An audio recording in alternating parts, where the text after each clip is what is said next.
Assalamualaikum warahmatullahi wabarakatuh. Waalaikumsalam warahmatullahi wabarakatuh.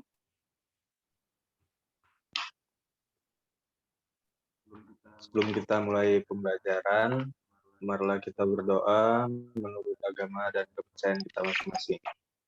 Berdoa dimulai.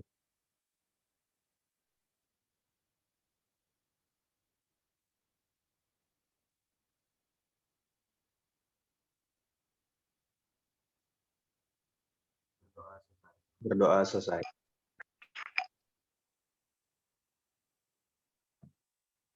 Coba Pak absen dulu ya. Asriani Puspita Dewi datang. Hadir, Pak.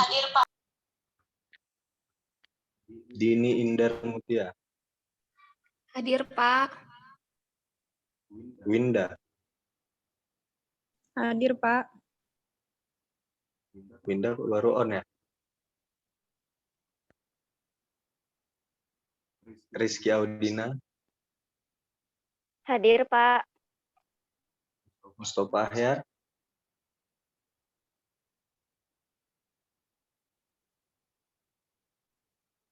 Mustafa Ahyar tak kemana nih orang? Oke, baik. Nah, untuk hari ini kita akan bahas tentang teorema Pythagoras.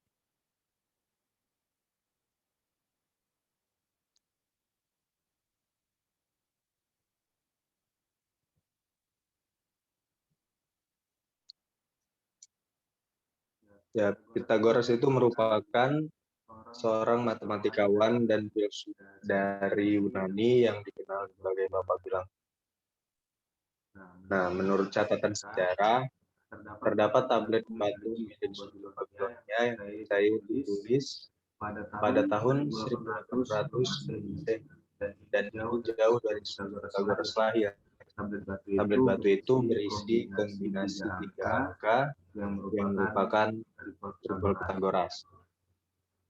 Teorema ini dinamakan teorema Pythagoras karena Pythagoras dianggap sebagai orang yang pertama yang membuktikan teorema ini secara sistematis. Jadi sebenarnya teori tentang Pythagoras ini sudah ada lama gitu, tapi disistematiskan oleh Pythagoras.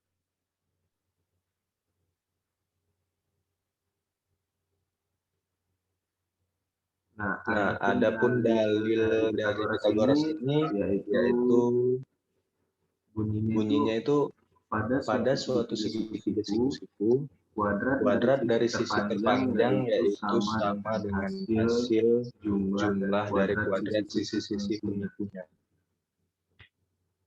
Jadi berdasarkan dalil yang diungkapkan Pythagoras ini, ia mengungkapkan bahwa kuadrat sisi miring atau segitiga siku-siku, salah satunya sudutnya itu 90 derajat adalah sama dengan jumlah kuadrat panjang sisi-sisi yang lain. Jadi teorema Pythagoras ini berlaku di segitiga siku-siku aja.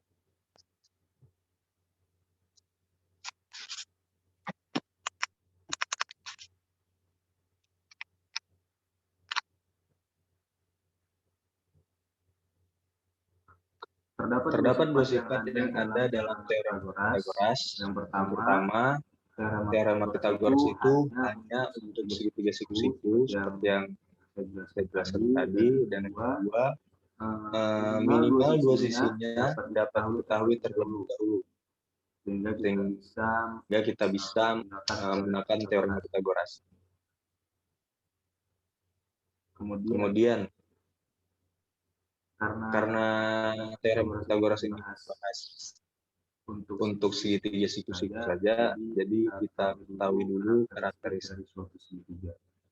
Yang pertama, apabila kuadrat sisi miring sama dengan jumlah kuadrat sisi yang lain, maka segitiga tersebut merupakan segitiga siku-siku. Kemudian yang kedua, apabila kuadrat sisi miring kurang dari jumlah kuadrat sisi yang lain, maka segitiga itu adalah segitiga lancip.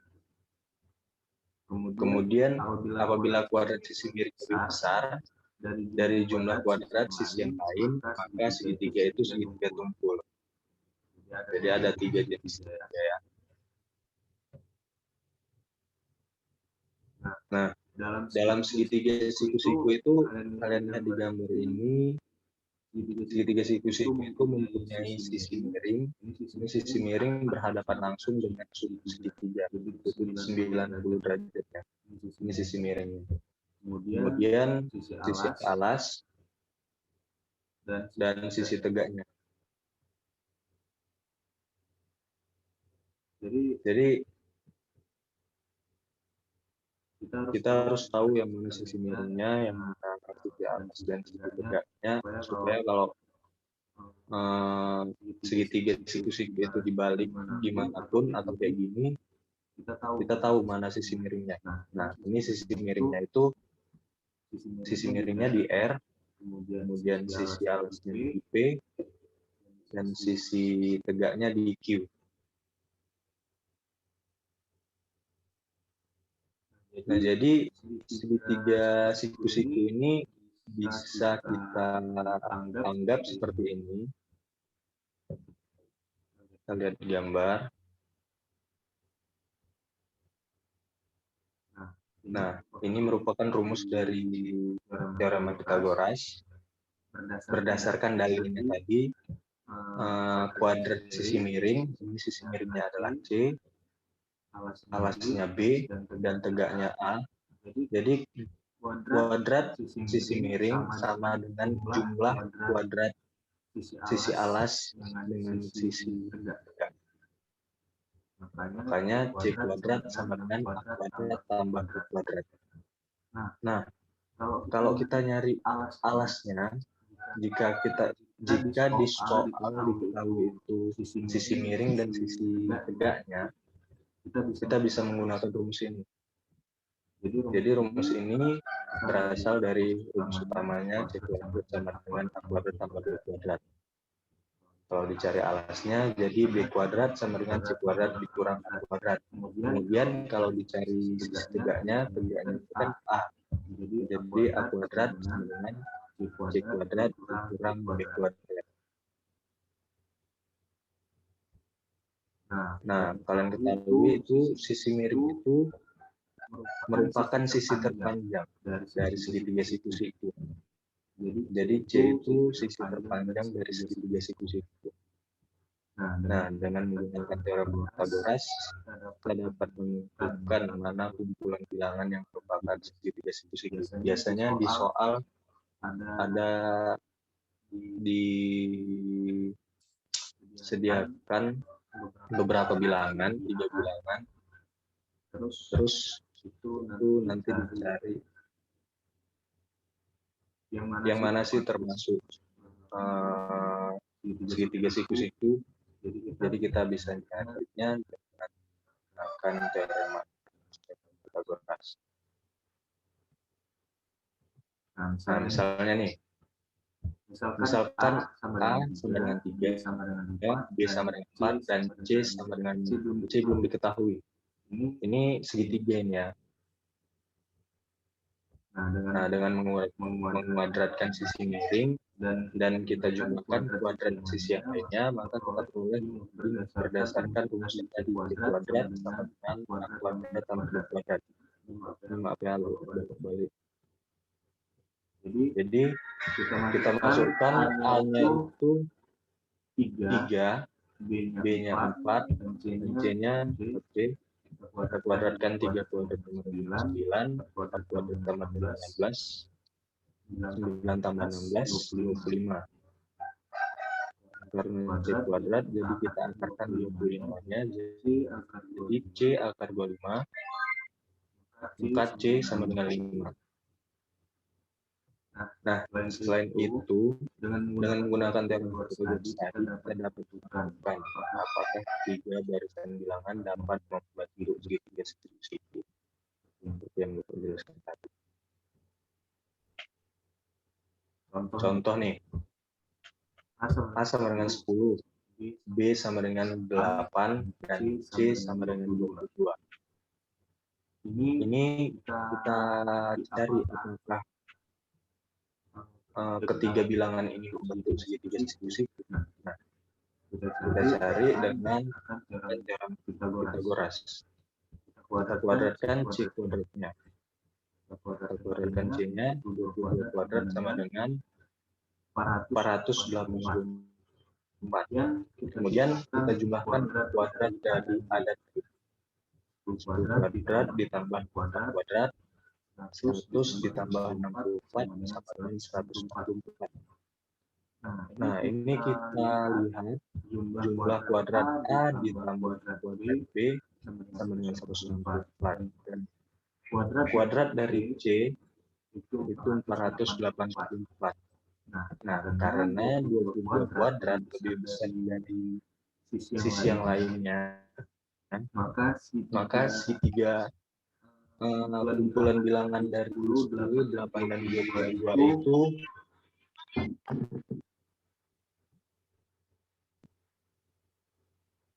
bukan termasuk segitiga siku-siku. Nah, tadi termasuk karakteristik apa tadi? Kalau sisi miringnya lebih besar daripada sisi yang kalau sisi miringnya lebih besar daripada sisi yang lainnya, maka segitiga itu adalah segitiga tumpul. Kalau lebih kecil, dia segitiga lancip. Nah, apa sih kegunaan dalil teorema Pythagoras ini? Jadi selain dimanfaatkan dalam menentukan panjang salah satu sisi segitiga siku-siku yang diketahui, bunyi Pythagoras ini juga bisa dipakai dalam beberapa perhitungan lainnya. Yang pertama, menentukan panjang diagonal persegi, kemudian menentukan diagonal ruang kubus dan juga balok. Oke, kita bahas yang pertama, menentukan panjang diagonal persegi. Kalian lihat gambar ini. Ini merupakan persegi A, B, C, D. Dengan diagonalnya adalah garis AC. Apabila panjang sisi-sisi persegi diketahui, maka panjang diagonalnya bisa kita hitung. Berdasarkan dalil Pythagoras, kalau kita menghitung sisi miringnya, panjang diagonalnya, ini merupakan sisi miring dari segitiga, ada dua segitiga, ada ABC dan ACD, ya kan? Nah, jadi kita dapat sisi miring AC kuadrat sama dengan B kuadrat ditambah B kuadrat, dan AC kuadrat juga bisa dihitung dengan AD kuadrat ditambah D kuadrat sama. Kemudian yang kedua, menentukan diagonal ruang kubus dan juga diagonal ruang balok. Ini di gambar merupakan balok kubus hampir sama dengan balok. Kubuskan sisinya sama semua itu. Jadi kita konsumsi saja dengan balok. Ini merupakan diagonal ruang AG merupakan diagonal ruang dari balok ini. Nih, diagonal ruang ini bukan cuma AG aja di sini. Ini juga ada DF, ada BH, ada CE, ya kan, ada 4 diagonal ruang. Jadi kita misalkan saja satu diagonal ruang dari garis AG. Panjang diagonal ruang AG ini bisa kita hitung berdasarkan dalil Pythagoras juga. Sisi miring sama dengan jumlah kuadrat sisi miring sama dengan kuadrat sisi.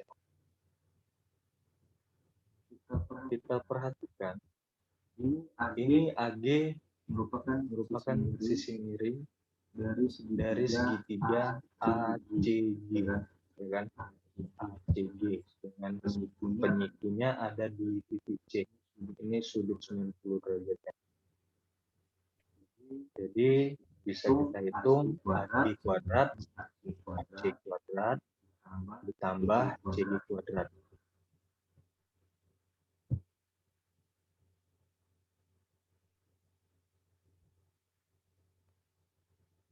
Nah, kemudian kita perhatikan persegi dari ABCD. Nah, di persegi ini kita bisa menghitung panjang diagonal bidang dari AC seperti menentukan diagonal bidang yang pertama tadi. AC bisa kita hitung dengan menggunakan rumus AC kuadrat sama dengan AB kuadrat ditambah AC kuadrat. Dengan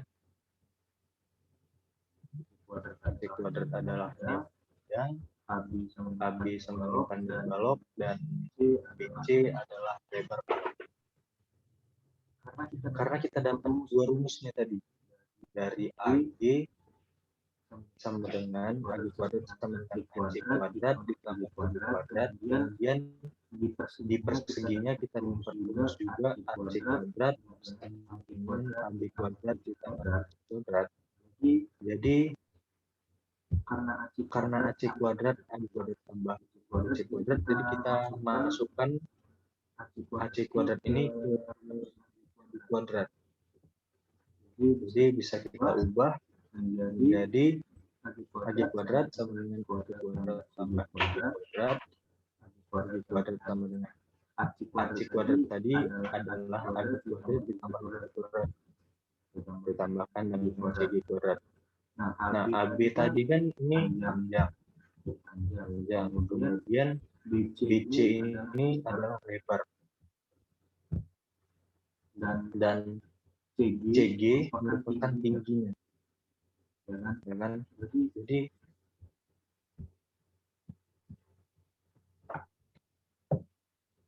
Jadi kita bisa dapat rumus menjadi AG kuadrat sama dengan P kuadrat tambah L kuadrat tambah D. Ini L kecil ya, maaf.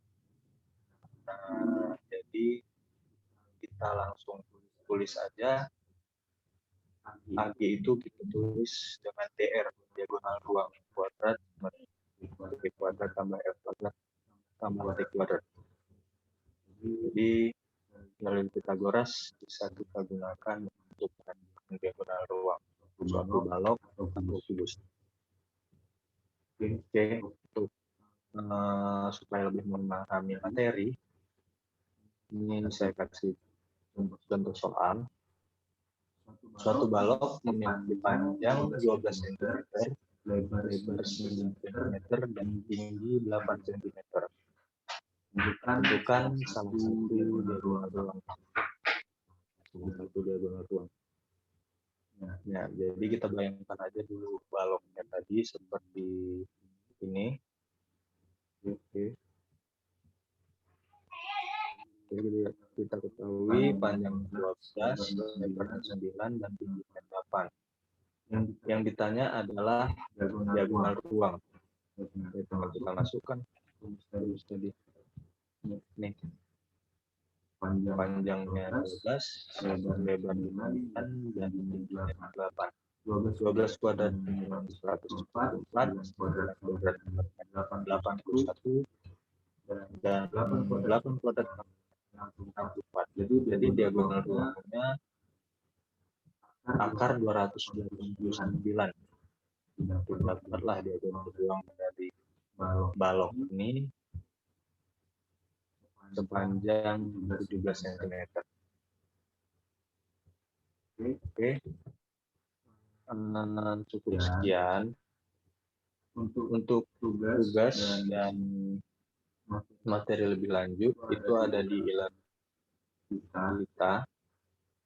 Untuk tugas jangan lupa dikerjakan dan diinput di kolom e-learning.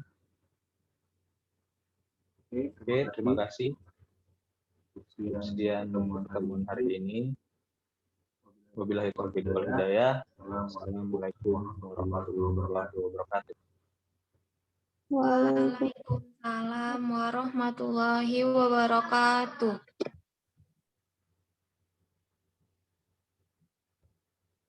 Dini buatkan roomnya.